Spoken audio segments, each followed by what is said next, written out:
ఇప్పుడు మనం కొత్తగా పరిచయం అయినప్పుడు ఎవరేంటో తెలియటానికి అవకాశం చాలా తక్కువ ఉంటుందండి. దాదాపు నేను మీకు ఒక 5, 6 సంవత్సరాల నుంచి చాలా క్లోజ్ గా తెలుసు. నా మీద మీకు ఒక అవగాహన ఉంటుంది. అవును. అలాగే ఎన్నికల సమయానికి చిన్ని గారికి నాకు ఒక 2, 3 నెలల పరిచయం.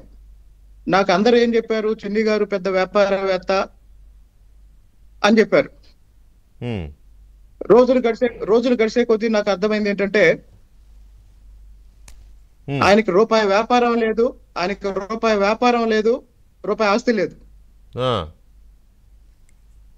అదేంటది? రూపాయి ఆయన వ్యాపారం వందల లేదు, వందల రూపాయి ఆస్తి లేదు. కోట్లకు అధిపతి, అదే చాలా స్థితిమంతుడు అని చెప్తారు కదా. ఎలక్షన్లో కూడా ఎమ్మెల్యేలకి డబ్బులు ఆయన సమకూర్చారు ఇప్పుడు కాన్స్టిట్యూన్సీ. ఇప్పుడు ఇప్పుడు నేను చెప్పిన తర్వాత నా ప్రశ్నకి సమాధానం ఆయన చెప్పమనండి. ఆయనకి రూపాయి ఆస్తి లేదు, రూపాయి వ్యాపారం లేదు.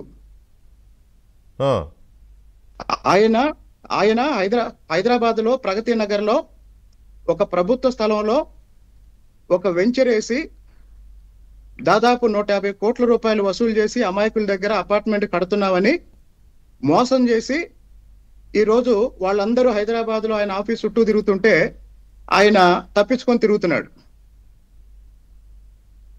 ఈయన ఎక్కడైతే వెంచర్ వేస్తున్నానని ప్రగతి నగర్ లో బోర్డు పెట్టాడో ఇప్పుడు తెలంగాణ ప్రభుత్వం అది ప్రభుత్వ భూమి అని బోర్డు పెట్టింది. ఆ 150 కోట్లు చెల్లించిన అపార్ట్మెంట్ కోసం చెల్లించిన వాళ్ళందరూ ఈ రోజు రోడ్డున పడ్డారు. అదేంటది? ఒకవేళ అదే నిజమైతే వాళ్ళందరూ కేసులు పెట్టడం ఏదో జరుగుతుంది కదా, అలాంటిదేం జరగలేదుగా ఇప్పటి వరకు. హైదరాబాద్ ఆఫీస్ లో రోజు జరుగుతుంది అదే. వాళ్ళందరూ వచ్చి హైదరాబాద్ ఆఫీస్ చుట్టూ తిరుగుతుంటే నేను ఇప్పుడు లైవ్ లో చెప్తున్నాను కదా మీకు.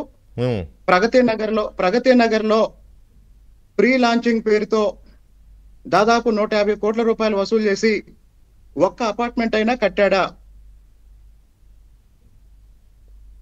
కానీ ఇంత ఇంత ఇంత గ్యాప్, ఇంత మంటలు రేగే స్థాయికి వచ్చింది అని అంటే ఇది పార్టీ నాయకత్వం దృష్టికి వెళ్ళలేదా? అంటే